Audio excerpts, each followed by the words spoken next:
por uma avalanche de poder neste ambiente. Glória a Deus! Louvo a Deus por essa rica oportunidade de participar deste momento tão sublime. 25 anos, aleluia, é uma marca tão uma data tão marcante. E nós nos sentimos muito honrados de atender este convite e agradecer a direção, agradecer ao nosso pastor Firmo, o nosso guia espiritual, o nosso pai, aos meus companheiros, ao dirigente desta congregação, por esse tão lindo trabalho e por essa inspiração que Deus tem dado à igreja. Neste momento, meus amados, rogo as orações de toda a igreja e peço que fiquem em espírito, fiquem em oração, para que Deus mais uma vez possa utilizar o seu pequeno servo para transmitir a mensagem da palavra de Deus. Temos ainda alguns minutos e Deus com certeza vai tratar com o teu coração esta tarde. Diga amém por isso. Amém. Prometo que você não vai dormir. Prometo que você não vai se cansar. Se você orar, Deus ainda tem uma palavra para o teu coração. Mateus capítulo de número 15, para quem chegou depois, versículos de número 21 até o versículo de número 28, é onde nós vamos estar trazendo uma linda história da parte de Deus, aonde uma mulher que a Bíblia não fala o seu nome, mas deixou registrado este grande milagre que paira até hoje. Os anos se passam, os séculos, mas a sua história ainda está viva. Oh, glória a Deus! Mas imagine você, antes de começarmos a falar sobre ela, imagine você se deparar todos os dias com desafios. Isso é normal na rotina de qualquer ser humano, seja ele homem, seja ele mulher, seja ele menino, seja ele já idoso. Os desafios fazem parte da nossa história. Mas o que vale a pena nós trazermos essa tarde é o que nos faz vencer esses desafios. O que nos impulsiona, o que nos faz verdadeiramente nos levantar quando estamos caídos. O que nos faz muitas das vezes irmos, avançarmos quando estamos chorando. O que nos faz irmos adiante quando as circunstâncias dizem não. É justamente isso que vocês estão trazendo esta tarde, quando diz que a nossa fé é essa fé que faz os milagres acontecerem esta tarde. Mas será que existe alguma circunstância que possa colocar limite em nossa fé? Será que existe alguma coisa que consegue parar a nossa fé? Porque tem hora que dá vontade de parar. Tem hora que nos cansamos. Tem horas que a gente fica sem palavras diante de algumas circunstâncias. Ou será que só estou pregando para super-heroínas, para as mulheres maravilhas daqui do século 21? Ou será que estou pregando para mulheres, para homens que não se cansam, que não se fadigam esta tarde? Creio que não estou falando para anjos, mas estou falando para homens e mulheres de carne e osso, que muitas vezes se sentem limitados diante de circunstância. Mas nós vamos aprender como uma mulher como vencer todas as barreiras impostas por este mundo em que vivemos através da nossa fé. Observe o versículo de número 21, é onde vai começar a acontecer toda a história. Esta mulher, a Bíblia não vai dizer como ela cresceu. A Bíblia não vai falar sobre o seu nome, com quem era casada, se tinha dinheiro, se era pobre, se era rica. Mas a Bíblia diz que ela era mãe. Essa mulher, ela é mãe E quem é mãe sabe as dificuldades e os desafios que toda mãe enfrenta. Aquela mulher, ela não estava com uma filha passando uma fase apenas da adolescência. E sabe como é difícil a fase da adolescência para uma mãe. A mãe carrega uma responsabilidade de instruir a filha, porque ela vai passar não só uma instrução, mas um legado para a sua filha. Ela vai tentar marcar, gravar na sua filha todo o seu caráter e identidade, para que a filha não se perca, para que a filha se torne uma pessoa de bem, para que a filha tenha sucesso, para que a filha venha casar com um homem valoroso. Mas existe uma fase na vida da filha que muitas das vezes a rebeldia, a adolescência, toma de conta e às vezes acontecem alguns conflitos familiares. Mas essa mulher, irmã, pasme, ela não está enfrentando problemas apenas da adolescência. Ela está enfrentando problemas muito mais graves do que estes. Porque a sua filha, é relatado aqui, que ela está endemoniada. Esta menina está possuída por espíritos malignos. Já imaginou? Esta mãe, além de cuidar da casa, ou talvez do marido, ela precisa olhar para a menina que ela carregou nos braços, a menina que ela amamentou, a menina que ela cuidou com tanto zelo e fez tantos planos e projetos. Ela agora olha e vê a menina ranger os dentes. Ela vê a menina agora babando. Ela vê a menina falando com uma voz que não é dela.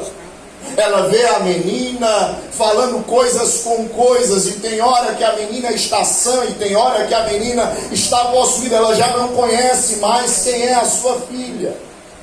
Essa mulher, como uma boa síria fenícia, como uma mulher cananeia, ela vivia em um contexto em que a sua família adorava a Baal. O Deus desta menina e desta mulher era Baal e Astarote. E você sabe quem são eles. A adoração a Baal e Astarote era feita através de sacrifícios de animais, derramamento de sangue, flagelos. Quem não se lembra dos profetas de Baal, quando se flagelavam e gritavam Baal, Baal, mas Baal não ouviu no episódio quando Elias os desafiou. Observe que esta mulher, desde criança, aprendeu que era Baal que mandava chuva. Essa mulher aprendeu desde criança que era Astarote, aquela que dava fertilidade às mulheres. Que era Astarote que fazia as mulheres fortes, vivas. Que era Astarote que era responsável por toda a fertilização da mulher. Mas agora, essa mãe que cresceu aprendendo esta doutrina da sua sociedade, ela chega diante da estátua de Baal, beija os seus pés, ela oferece sacrifícios, ela clama por Baal, ela clama por Astarote, e o céu está de bronze. Eles não respondem às orações e os clamores que esta mulher cananeia está apresentando. Talvez a mulher perguntou: eu acho que é os sacrifícios que estão sendo poucos. Talvez se eu der mais, talvez se eu sacrificar mais, talvez Baal e Astarote olhem para mim. Os sacerdotes já não aguentam mais ela na porta, dizendo: ei, vocês são os homens representantes de Baal e de Astarote. Por que ele não está ouvindo a minha oração? Por que ele não está atendendo? Eles não encontram respostas. Sabe aquele momento que a gente procura resposta nos lugares errados, nas pessoas erradas, em coisas erradas? E os sacerdotes, já sem saber o que dizer, olha, esta tua menina está amaldiçoada pelos deuses. Não tem mais o que fazer. Baal amaldiçoou a sua filha. Ela não tem mais jeito. Essa mulher, como toda boa mãe, agora está uma confusão na sua cabeça.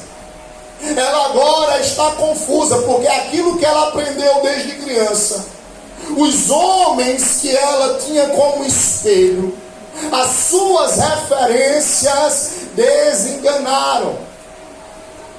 Ela não tem mais solução.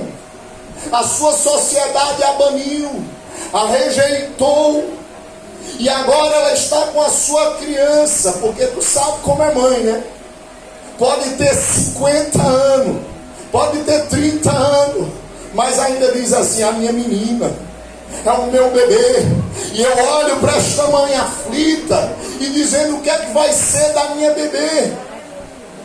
Se Baal amaldiçoou, se Astarote virou as costas para ela, irmão Alain, como é que essa menina se endemoniou desta forma? Olha, as crianças, elas são mais vulneráveis. Talvez essa mulher ofereceu a sua filha, quando era criança, a essas divindades. Era um dos costumes. E espíritos enganadores, malignos, se apoderaram desta menina.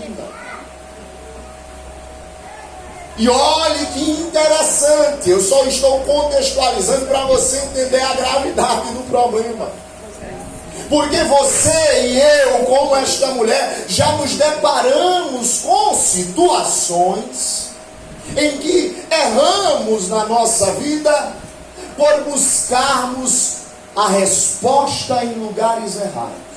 Ou não? Isso eu não estou falando apenas para pessoas que não são crentes, mas também para crentes que em algum momento da sua vida pensou que poderia depositar a sua fé nos homens, em tradições e em coisas que não eram Deus. É bem verdade que esta mulher não conhecia Jesus ainda, pessoalmente. Mas esta mulher, de alguma forma, ouviu falar de Jesus, e não era difícil, porque os seus vizinhos, a nação vizinha, eram justamente judeus, os seus inimigos. Os cananeus eram inimigos do povo de Deus desde o tempo de Josué, foram amaldiçoados. Os judeus olhavam para eles e diziam: ó cananeus, vocês não passam de cães, vocês não passam de cachorros. Eles desprezavam. E um judeu muitas das vezes não falava com um cananeu. Um judeu não se dirigia a palavra a um cananeu de maneira amigável. Quando se dirigia era para repreendê-los, era para rejeitá-los. Esta era a situação.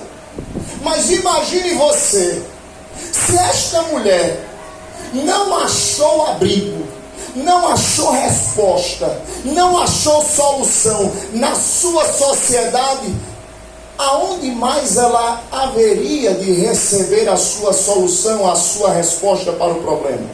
Por incrível que pareça, a resposta de Deus veio de onde menos ela esperava. Parece que a igreja acordou. Parece que tem crente aqui que já entrou na fiação de Deus e já está entendendo que a resposta de Deus vai vir de onde menos tu espera.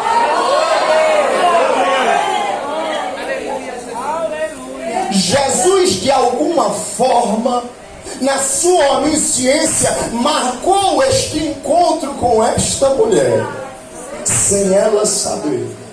Sabe quando Jesus marca um encontro com a gente sem a gente saber?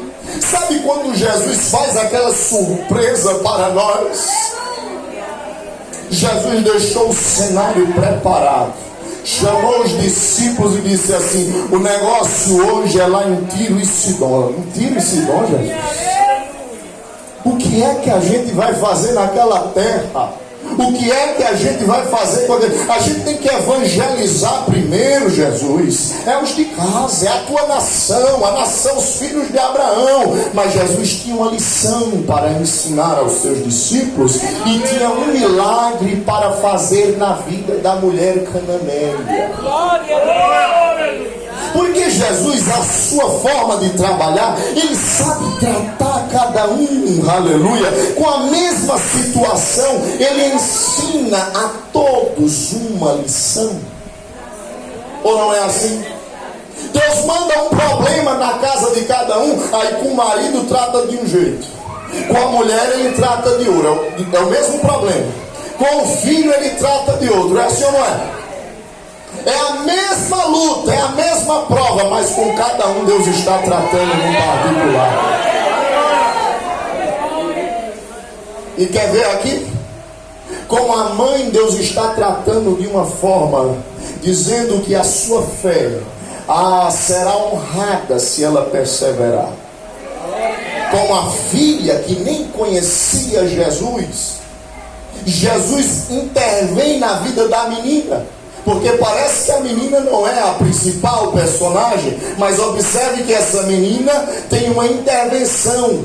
Logo na sua infância, Jesus está intervindo e dizendo a ela: olha, eu sou o verdadeiro Deus, Baal é mentira, Astarote não é teu Deus, a partir de hoje eu sou o teu Senhor. Já imaginou aquela menina chegando na escola e dizendo: professora, voltei. Só em você, eu pensava que você já estava reprovada. Eu não ia nem renovar sua matrícula. Eu falei: pois é, isso que vai acontecer. Um homem chamado Jesus.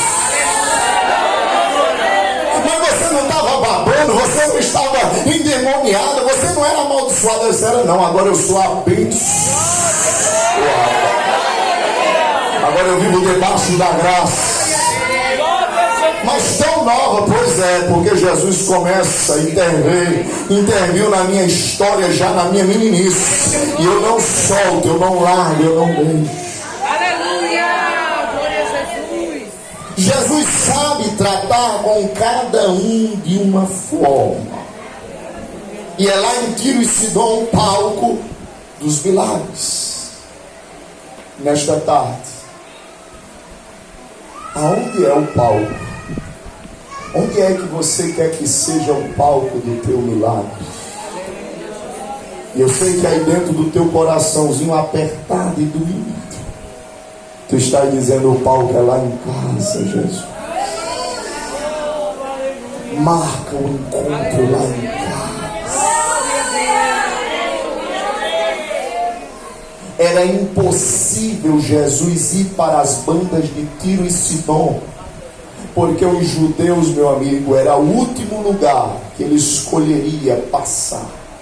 Mas Jesus não trabalha como o homem trabalha.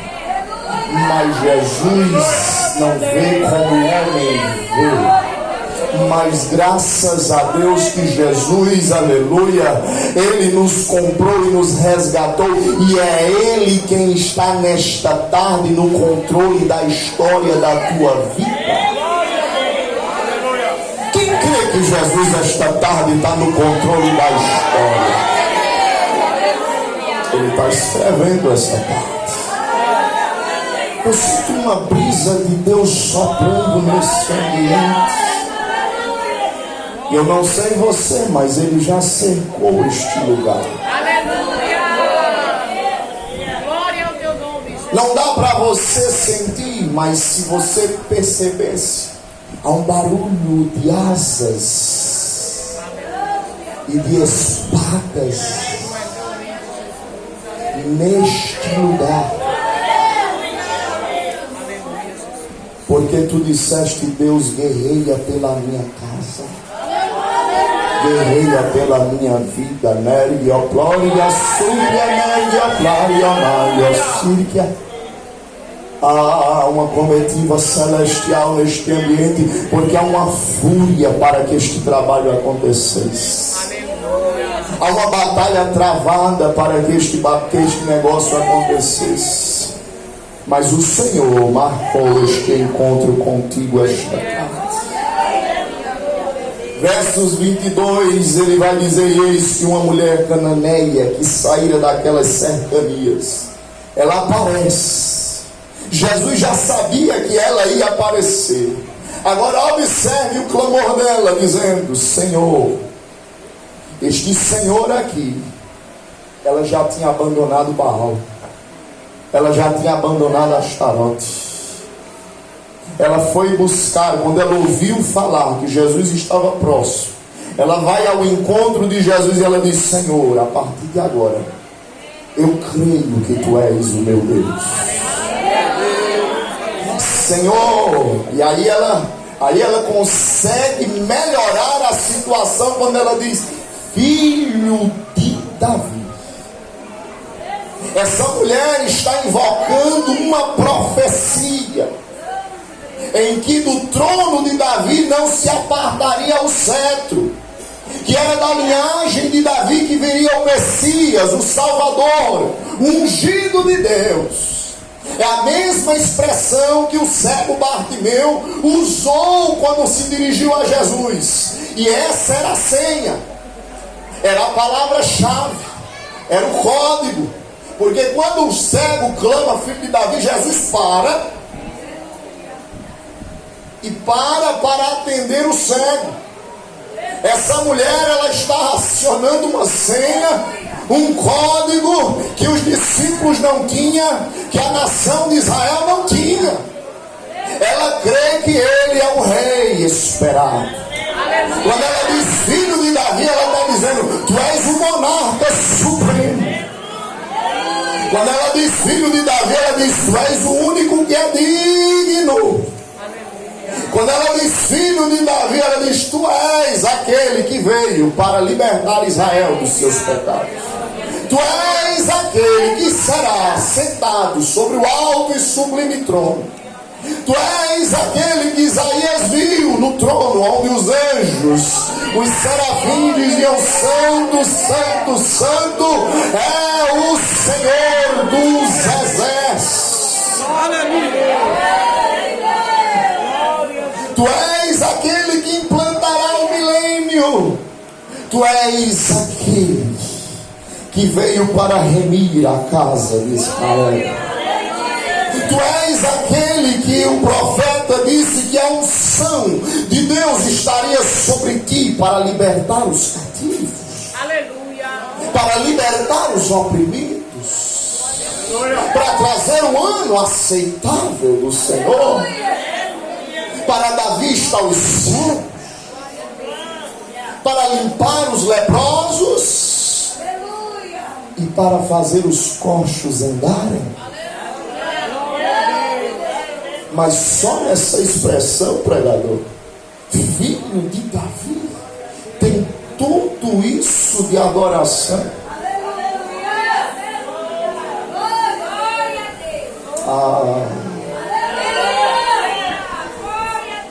Quando tu adoras a Jesus,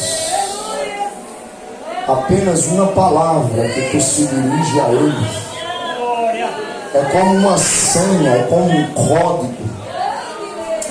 Que veio a mar e a sombra dá acesso à sala do trono e tu conversa com Deus na intimidade. É o que o escritor Hebreus 4,16 diz: quando a gente chega com confiança ao trono da graça. E como é que chega ao trono da graça se o trono está tão longe da terra? É porque quando eu me ajoelho, quando eu busco, quando eu adoro, parece que eu sou teletransportado, irmã Esther, para o trono da graça. Eu fico bem pertinho de Jesus. E Jesus fica bem pertinho de mim. Filho de Davi. Aí ela se humilha. Tem misericórdia de mim. Olha para mim com um olhar de amor, de compaixão, com o olhar das tuas entranhas. Tem hora que tu chega na presença de Jesus e diz: Senhor, tem misericórdia de mim. Tu sabe que eu não mereço. Ela está dizendo: Senhor, eu não sou filha de Abraão, eu não faço parte do projeto, eu não tenho promessa, não tem nada para mim, eu sou rejeitada na minha nação. O Deus que eu pensava que existia era Baal e Astarote. Eu fui decepcionado.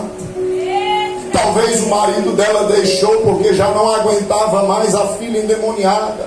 Mas sabe como é mãe, né? A mãe não abandona. Ela olhou para aquela filha e disse: eu não vou te abandonar, minha filha. Só está eu e você, mas o sangue pode estar na canela. Mas eu não me abandono, eu não me rejeito. Minha filha, nós estamos rejeitadas por essa sociedade. Os sacerdotes dizem que para nós não tem jeito, está amaldiçoado. Tu chegaste aqui nesta tarde,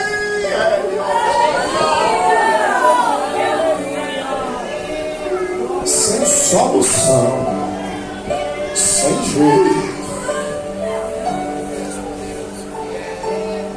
E tu chegaste aqui como esta mulher: Senhor, tem alguma coisa para mim?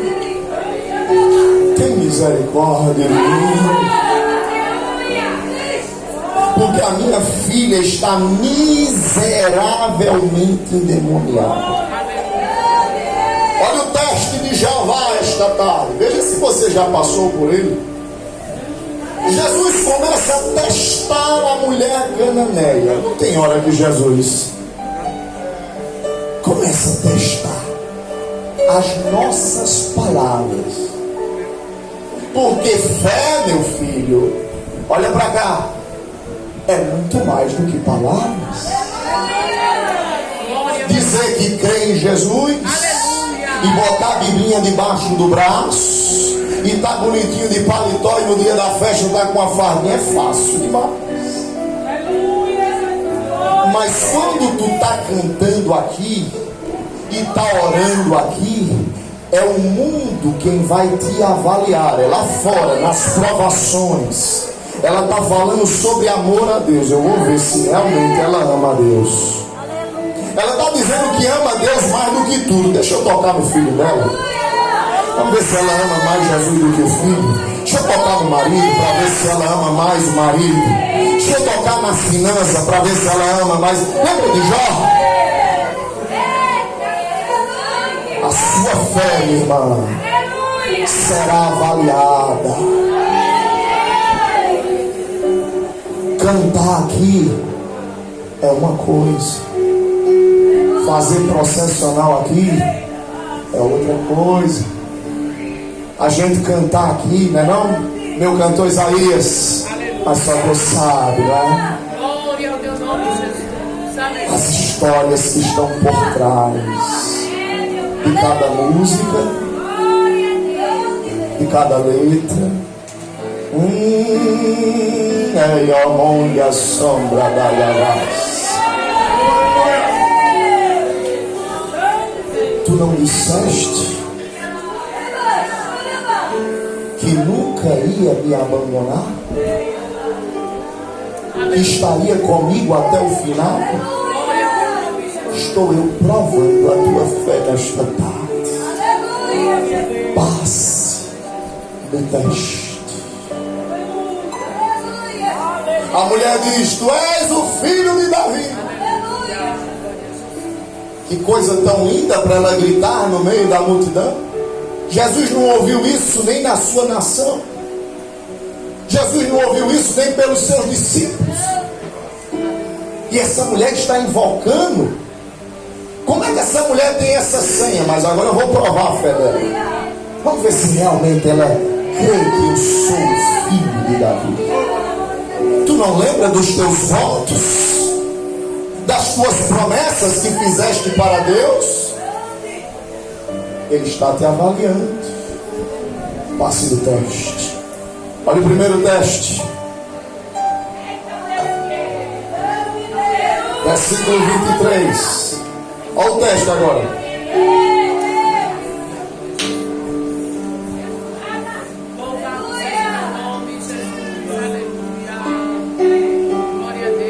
É justamente esse o teste. Não lhe respondeu nenhuma palavra.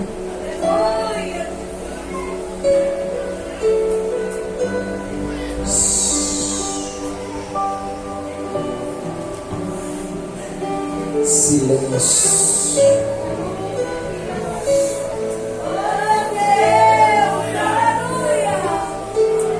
E agora? Glória a Deus. Depois de uma oração dessa, Glória ao teu nome, Jesus, para sempre. depois de uma adoração única dessas, não comoveu o coração de Jesus? Glória a Deus. Aleluia. Que Jesus tão insensível. A mulher, apesar de não conhecer, de não ter os mesmos princípios e preceitos, mas é uma mulher que está se entregando, está se humilhando. Este era um dos seus segredos. Aquela mulher, ela tinha uma fé humilde. Porque quem tem fé não é aquele que diz: eu estou aqui pronto para tudo, pode vir o que vier, Jesus, o sangue pode dar na canela, Jesus, que eu não te deixo. Quem não lembra de Pedro, que tinha esta mesma, que dizia que tinha esta fé, que não abandonava o mestre? Os céus esta noite não precisam de fé impossíveis. O céu não precisa de uma fé com palavras bonitas. O céu, o Senhor Jesus não está, Ele não se impressiona com isso, mas Ele se impressiona com aqueles que, mesmo com pouca força, como Ele disse, Apocalipse 3 e 8, guardaste a minha palavra e não negaste o meu nome, mas eu coloquei diante de ti uma porta aberta, Aleluia. que ninguém vai fechar.